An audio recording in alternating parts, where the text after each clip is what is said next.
Well, good afternoon, good evening, good morning, whatever time you ladies and gentlemen happen to be watching this introductory video into my remote learning. Anyway, to start off, I wish you could see the setup that I have to record this video. I brought home a hovercam document camera to help me record these lessons, and they run off your computer and they're really easy to work only if you have the right operating system.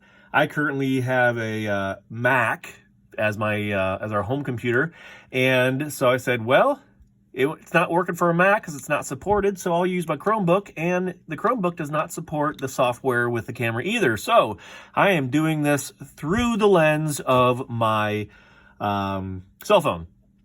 And currently my cell phone is resting on a wooden shim, the kind that are used for leveling and construction. And that shim is currently being held inside of my chemistry textbook with a spring clamp.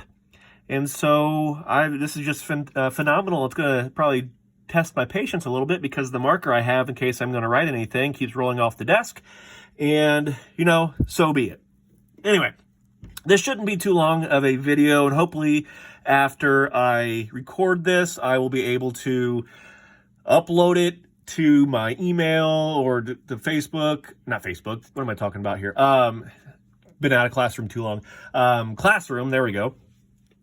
And we'll go from there. If I have to redo this, then I'll redo it. But hey, we're learning all together, right?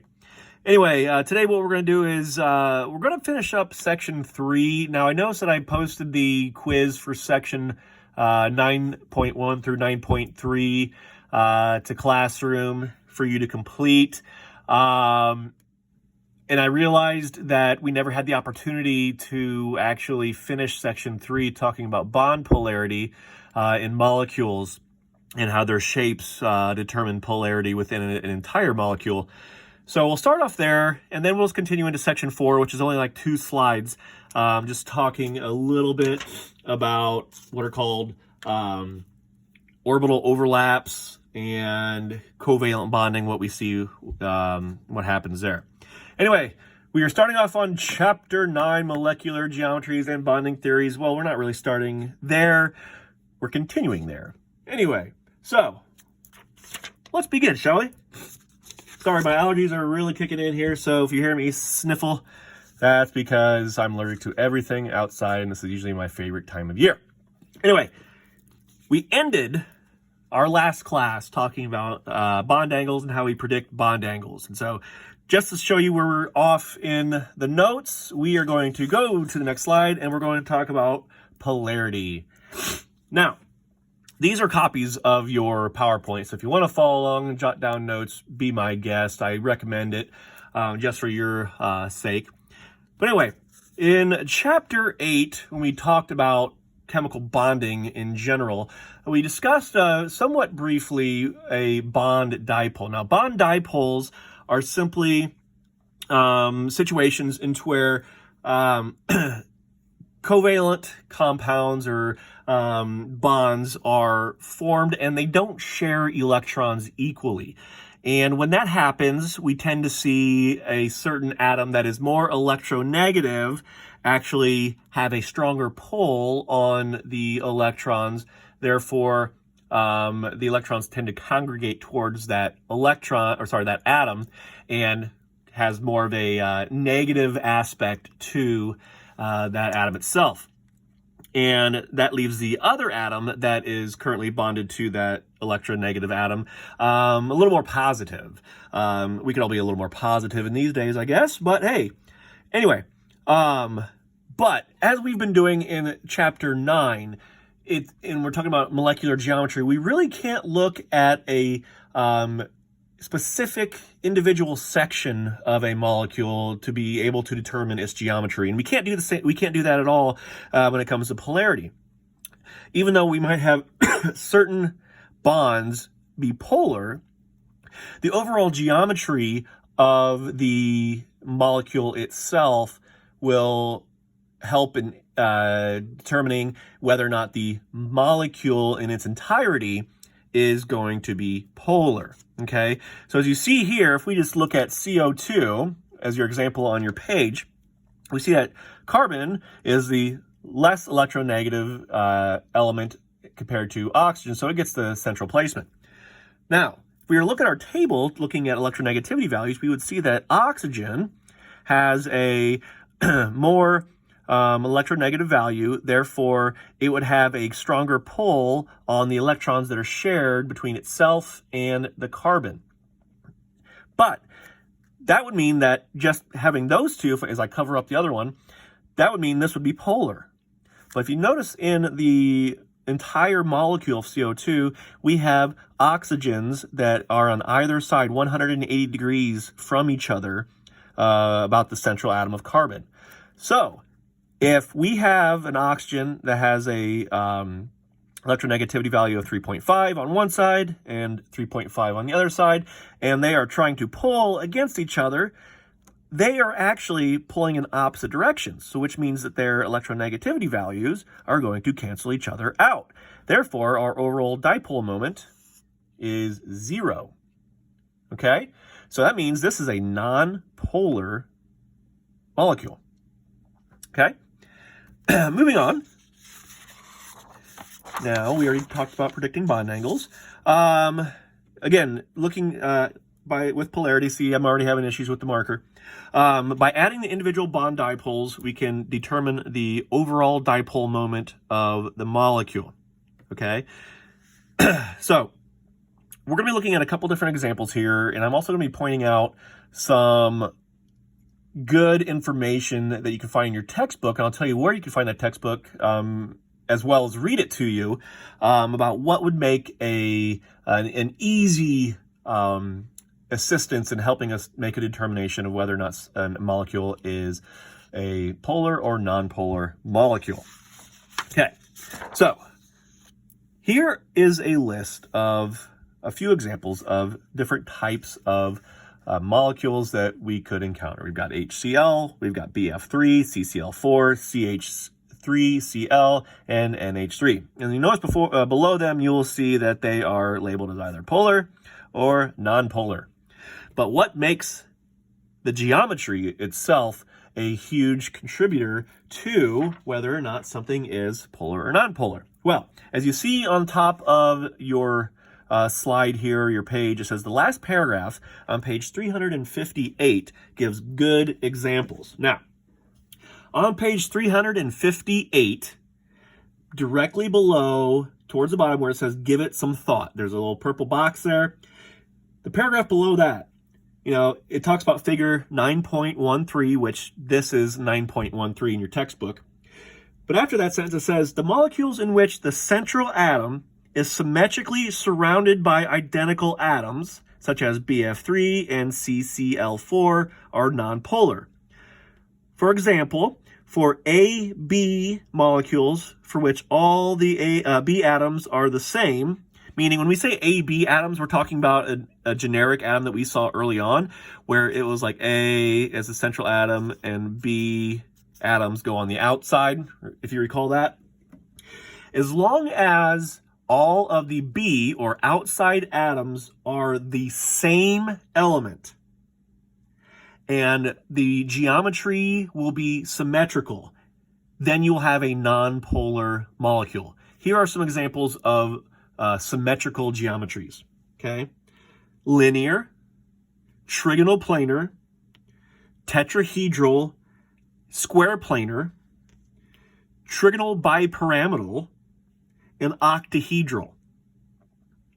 Again, symmetrical geometries in molecules will be linear, trigonal planar, tetrahedral and square planar, trigonal bipyramidal, and octahedral.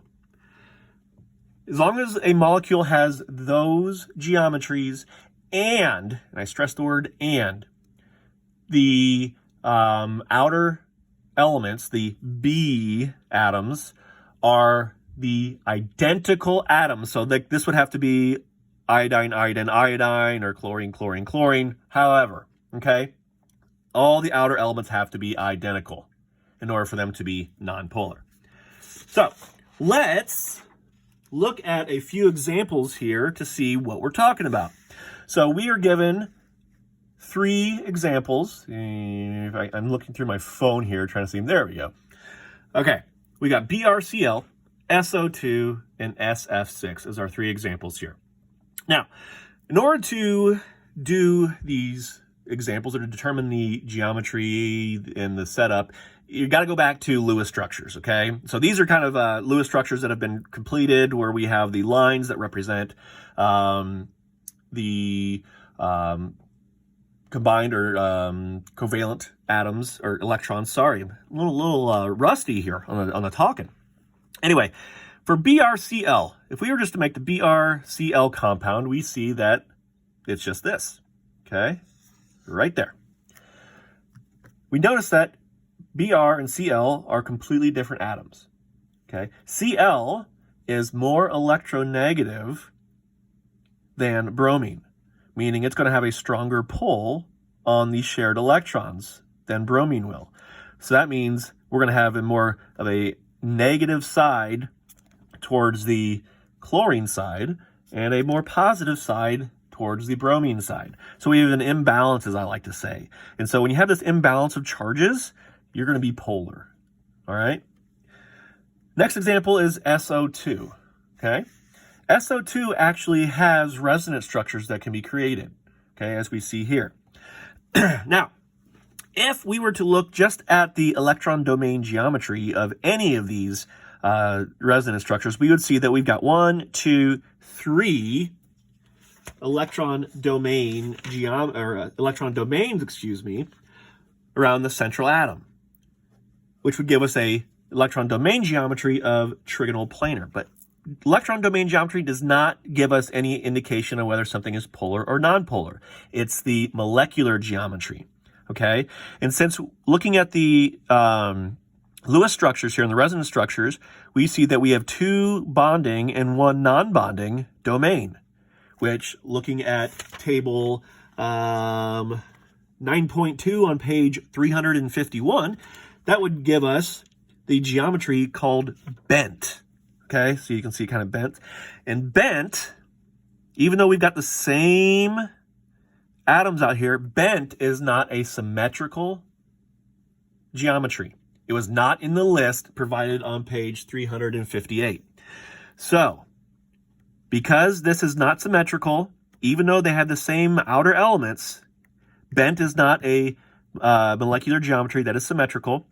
Therefore, SO2 is going to be polar. Okay.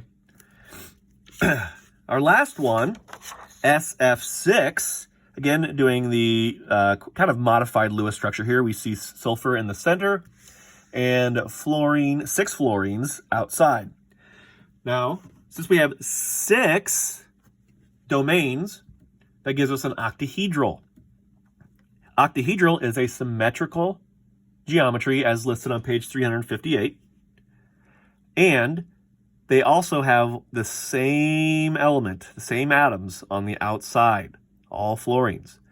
So since it's symmetrical and all the atoms are going to be the same fluorines, that means we have a nonpolar molecule in SF6. All right, so we saw a couple of examples here. Now let's go ahead and do some of our own practice here. So our first one here is NF3, okay, right here. If we were to do the Lewis structure, again, I'm going to do this real quickly. Nitrogen is going to be in the center with fluorines on the outside, and we're going to have 2 unpaired electrons at the top.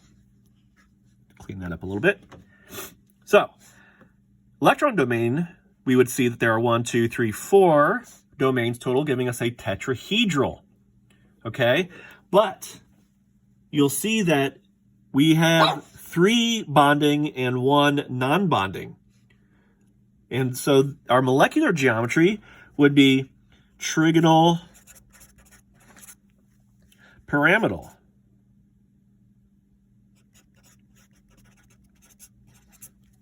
okay? Trigonal pyramidal, is not symmetrical. So this will be polar. Even though the atoms on the outside are the same in fluorine, we do not have a symmetrical geometry. So therefore, it is polar. Our other example, BCl3, our Lewis structure is going to look like this. B's center, chlorine's on the outside. All right, I'm going to move this over a little bit. And so if you can guess what, what domain geometry and molecular geometry this would be, I'm going to go ahead and give you a real quick second to think about that. Or you could pause the video. Either way, again, I'm not used to this whole recording myself thing. We would have a trigonal planar electron domain geometry because we have 1, 2, 3 domains, and all 3 of those domains are bonded. So therefore, it is trigonal planar. Now, according to page 358, trigonal planar molecules are nonpolar because they are symmetrical. So, to make sure we label this correctly, we have a trigonal planar electron domain geometry, but more importantly, we have trigonal planar molecular geometry, which is what we need to determine the molecular geometry to determine polarity. So we have the same elements on the outside, so that's good. So we've got all the checks there. So that means BCl3 is non-polar. Okay? Sorry for the sniffles there. So again, look at page 358, the very last paragraph, or rewatch this video. We're not done yet. So you can just get under your belt the symmetrical geometries listed in the book. All right? All right, we're going to move on to section 9.4. Again, this is a very quick discussion. I'm going to put the cap on my marker before I get any more on here. We talk about covalent bonding and how covalent bonding occurs, what's happening when covalent bonding is going on. And so covalent bonding, again, is the sharing of electrons between atoms. And so we have these electrons that are being shared by multiple atoms. And what's happening when they do that is the atoms are kind of coming together and almost meshing, interlocking, if you will. They're overlapping because the positively charged nuclei of each atom, they are attracted to the other atom's electrons and vice versa, okay? And so we've got electrons being attracted to nuclei, nuclei being attracted to atoms, but both back and forth, and so they come together. And so we think of covalent bonds forming through the sharing of electrons by adjacent atoms, and in such an approach, this can only occur when orbitals on the two atoms overlap, okay? Now, when we have an increase in overlap, this is going to bring the electrons and nuclei closer together. Makes sense, right?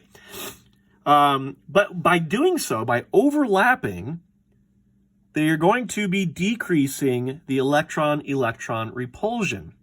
Because if you pretend my fingertips are electrons, they're going to go past each other just enough to where these fingers are going to be attracted to the positively charged nucleus over here, and these fingers are going to be attracted to the positively charged nucleus over here.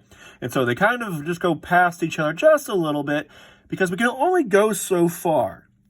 Because if we get too close, the internuclear repulsion is going to raise the energy. And again, as one of the main underlying themes of this school year, of this book of chemistry in general, is when we raise energy, we become less stable. And less stable means we don't like it, okay? So we need to try to limit the amount of energy that is raised. We like to be cool, calm, and collected. We like to lower our energy whenever possible to become stable. And so, if they come too close, what's going to happen is the central positively charged nuclei, you're going to get too close to each other, and, same charges don't like to be near each other. They repel. And when you repel, you start to get what I call tension, and tension raises energy, and we don't want that. Okay. So, that's about all I have. Again, overlap and bonding, really short section in section 4.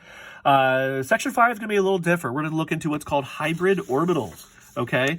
And so we're going to be talking about how we can create situations to where we kind of take it a step further in terms of their standard orbitals like S, P, D, and F. We actually start to get a hybrid to where we have some more orbitals participating, I guess, in bonding.